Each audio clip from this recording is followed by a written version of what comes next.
நம்ம வீட்டில் செல்வம் பெருக வேண்டும், குடும்பம் முன்னேற வேண்டும் அப்படின்னா காலையில் எழுந்திரிச்ச உடனே முதல்ல இந்த ஒரு பொருளை உங்கள் கையால் தொடுங்க. அதுக்கு அடுத்தது உங்களுடைய வேலைகளை நீங்கள் பார்க்கலாம்.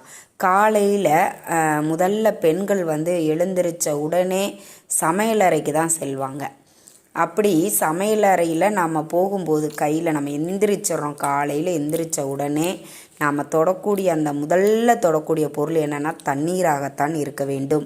அந்த தண்ணீரை கை நிறைய எடுத்து உங்கள் மூஞ்சியை அலம்பிட்டு உங்கள் முகத்தை அலம்பி விட்டு அடுத்தது கல்லுப்பை தொட்டு மகாலட்சுமியை பிரார்த்தனை பண்ணிட்டு அதுக்கப்புறம் சமையல் அறையில் நீங்கள் உங்களுடைய அன்றாட வேலைகளை பார்க்கலாம்.